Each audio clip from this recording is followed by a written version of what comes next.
Shalom, puji nama Tuhan. Kembali kita berjumpa di Devotion KAB pada kesempatan ini bersama saya, Seni Kana.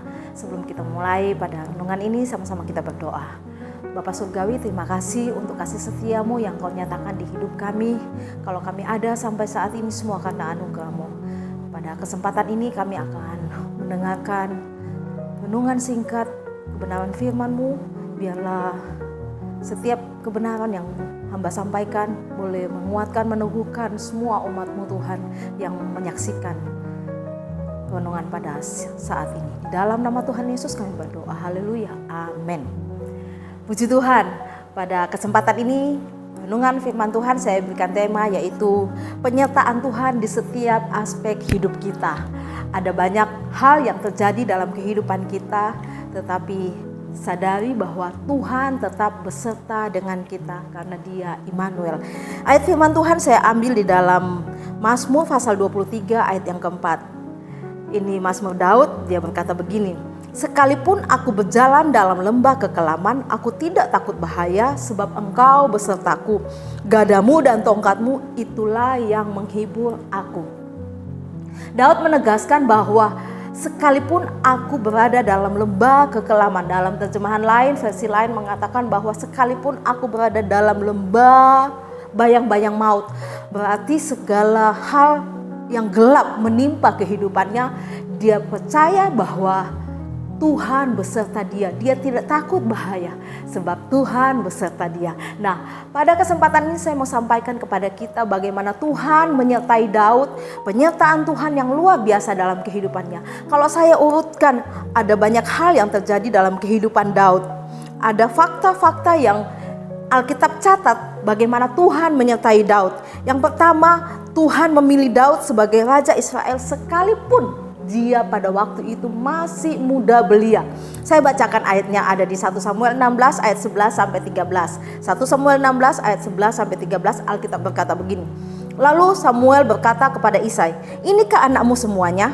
Jawabnya, "Masih tinggal yang bungsu tetapi sedang menggembalakan kambing domba." Kata Samuel kepada Isai, "Suruhlah memanggil dia sebab kita tidak akan duduk makan sebelum ia datang kemari." Kemudian disuruhnya lah menjemput dia. Ia, perhatikan ayat 12. Ia kemerah-merahan, matanya indah dan parasnya elok. Lalu Tuhan berfirman, "Bangkitlah," Tuhan berfirman kepada Samuel, "Bangkitlah, urapilah dia sebab inilah dia." Samuel mengambil tabung tanduk yang berisi minyak itu dan mengurapi Daud di tengah-tengah saudara-saudaranya. Sejak hari itu dan seterusnya berkuasalah Roh Tuhan atas Daud. Lalu berangkatlah Samuel menuju Ramah. Ini fakta yang Alkitab catat bagaimana Tuhan beserta dengan Daud. Pemilihan Tuhan adalah hak Tuhan atas Daud. Walaupun kakak-kakaknya jauh lebih gagah, jauh lebih pantas, jauh lebih layak kelihatannya secara struktur tubuh, secara kemampuan, keahlian, kakak-kakaknya jauh di atas Daud. Tetapi Tuhan memilih Daud bukan karena perawakannya yang gagah perkasa, bukan karenanya keahlian yang sudah ahli berperang. Tuhan memilih Daud karena hatinya.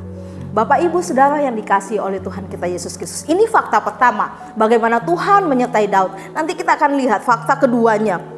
Bagaimana Tuhan menyertai Daud, Tuhan mengurapi Daud, Tuhan memberikan yang selanjutnya Tuhan memberikan pengurapan yang khusus kepada Daud dan Tuhan memberikan pertolongan kepada Daud. Kalau kita lihat pada kisah bagaimana Daud mengalahkan Goliat, wow, luar biasa. Itu Saul sudah ketakutan, mereka sudah berhari-hari ada di padang perang, ada di medan perang dan tidak ada yang berani melawan Goliat karena Goliat menantang one by one, satu lawan satu. Gak perlu rombongan, satu aja lawan saya dan kalau kita menang maka kalian menjadi hamba kita. Tetapi kalau kalian menang, kami akan menjadi hamba kalian. Itu tantangan Goliat. Tetapi pada kesempatan itu Daud datang. Bukan secara kebetulan, kalau saya baca Alkitab secara detail tidak ada yang kebetulan di dalam hidup Daud. Semua dalam perencanaan Tuhan. Dan satu kata kunci, penyertaan Tuhan di dalam hidupnya. Saya lihat step by step, langkah demi langkah hidup Daud itu luar biasa. Bukan secara bagaimana saya kagum Tuhan menyertai Daud ini, sampai kekaguman saya terhadap Tuhan, saya kasih nama anak saya David. Saudara yang dikasihi Tuhan, kalau saya menjelaskan tentang Daud, luar biasa. Nah, selanjutnya bagaimana Tuhan menolong bangsa Israel mengalahkan Goliat lewat Daud. Selanjutnya bagaimana Tuhan mengampuni. Saudara, Tuhan sangat mengasihi setiap kita. Daud sedetil itu Tuhan beserta dia, tapi dia punya kelemahan. Waktu dia sudah jadi raja, Alkitab mencatat dia ada di soto istana. Dan dia lihat-lihat, dia kelihatan sama Batseba yang sedang mandi. Nah, saya tidak tahu peristiwa seperti apa waktu dia ngelihatnya, modelnya bagaimana. Alkitab mencatat dia tertarik kepada Batseba dan dia menyuruh orang untuk mengambil Batseba. Dan dia meniduri Batseba, jatuh ke dalam dosa. Tetapi percayalah, ketika Daud sadari itu, dia bilang, jadikan hatiku tahir ya Allah. Kalau kita baca di dalam Mazmur ya, Mazmur 52 itu, dia bilang, jadikan hatiku tahir ya Allah, dan perbaharuilah roh dan batinku. Daud sadar bahwa dia sudah menyakiti hati Tuhan. Sangat-sangat fatal kejahatan yang dilakukan Daud. Tetapi dia sadari. Saudara yang dikasihi oleh Tuhan kita Yesus Kristus, dalam hidup kita ada banyak hal yang kita jalani, kita lewati aspek hidup kita. Baik itu dalam pendidikan, bagi saudara yang masih studi. Baik itu dalam pekerjaan, bagi saudara yang sedang bekerja. Dalam rumah tangga, hubungan orang tua dengan anak, hubungan suami istri. Dalam pekerjaan, usaha. Mungkin saat-saat ini kita mengalami seperti Daud. Kita jatuh, kita mengalami keterpurukan. Kita melakukan kesalahan. Mungkin sebelumnya kita jalan lancar semua hidup kita. Aspek hidup kita yang tadi saya sebutkan itu. Mungkin semuanya lancar. Tidak ada apapun. Tetapi ketika kita lengah, kita jatuh ke dalam dosa. Kita menyakiti hati Tuhan. Kita mungkin sudah mulai mundur dari segala aktivitas kedekatan kita dengan Tuhan. Kita sudah mulai malas baca Alkitab. Kita sudah mulai malas berdoa. Sudahlah, doa juga tetap seperti ini toh. Hidupku baik-baik saja. Aku baca Alkitab sama enggak baca Alkitab. Hidupku ini baik-baik saja. Kita mulai terkecoh dengan ketenangan, kenyamanan hidup kita. Dan seperti Daud yang lagi santai di atas soto istana itu. Nah, Alkitab mencatat kita mengalami kejatuhan seperti Daud. Sadari, datang kepada Tuhan, minta pengampunan yang sungguh. Dan dari ayat dasar yang tadi, ayat awal yang saya katakan, Mazmur 23 ayat 4, Tuhan beserta. Itu waktu Daud dikejar-kejar sama Saul dalam lembah kekelaman. Tuhan beserta. Dia tidak takut. Ada banyak hal yang saya katakan tadi dalam hidup kita. Sekalipun kita sudah jatuh, kita datang kepada Tuhan. Tuhan mengampuni. Itu fakta dalam kehidupan Daud. Tuhan mengampuni. Kalau Tuhan mengampuni Daud, Tuhan mengampuni kita semua. Karena kita semua adalah anak-anaknya. Dan yang terakhir, kalau toh kita ada saat ini di dalam lembah kekelaman, lembah bayang-bayang maut, ketakutan yang terus menimpa kita, entah sakit penyakit, entah keluarga yang berantakan, entah pekerjaan yang mulai kacau, entah studi yang berantakan, atau apa saja yang kita alami saat ini, datang kepada Tuhan. Dia beserta dengan kita. Dia sumber jalan keluar. Ada pertolongan dalam hidup kita.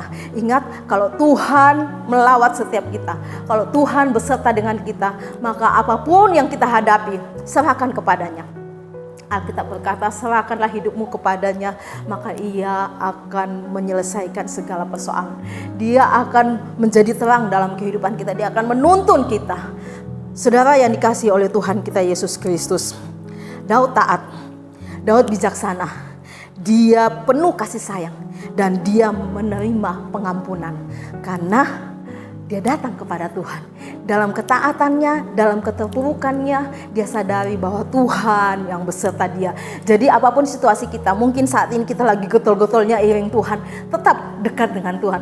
Dan saat ini kita lagi terpuruk, mari datang, bangkit kembali. Jangan kita tinggal dalam keterpurukan kita, bangkit kembali. Kita datang kepada Tuhan, karena Tuhan beserta dengan kita. Tuhan gak pernah tinggalkan kita, hanya kita ajalah yang merasa kita jauh dari Tuhan.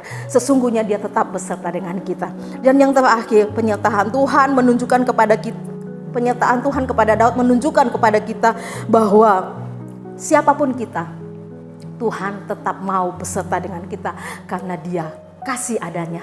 Dia sangat-sangat mengasihi kita. Dia sangat-sangat mau terus menyertai kita dimanapun, dalam situasi apapun dan kapanpun. Tuhan tetap beserta dengan kita. Mari sama-sama kita berdoa. Terima kasih Tuhan Yesus, Engkau sudah menolong kami.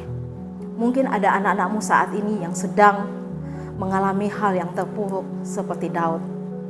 Entah dia jatuh dalam dosa, entah dia merasa sendiri, entah dia merasa ketakutan dengan banyak hal, mungkin mengalami sakit penyakit. Percayalah bahwa Tuhan beserta dengan kita. Itu sebabnya Bapa, hamba serahkan semua anak-anak-Mu yang saat ini mengalami hal yang buruk, hal yang sulit. Kami percaya pertolongan-Mu nyata dalam kehidupan kami. Karena kami tahu Engkau Immanuel, Engkau Allah yang beserta dengan kami. Terpuji nama-Mu Bapa, di dalam nama Tuhan Yesus kami berdoa dan bersyukur. Haleluya. Amin. Tuhan Yesus memberkati.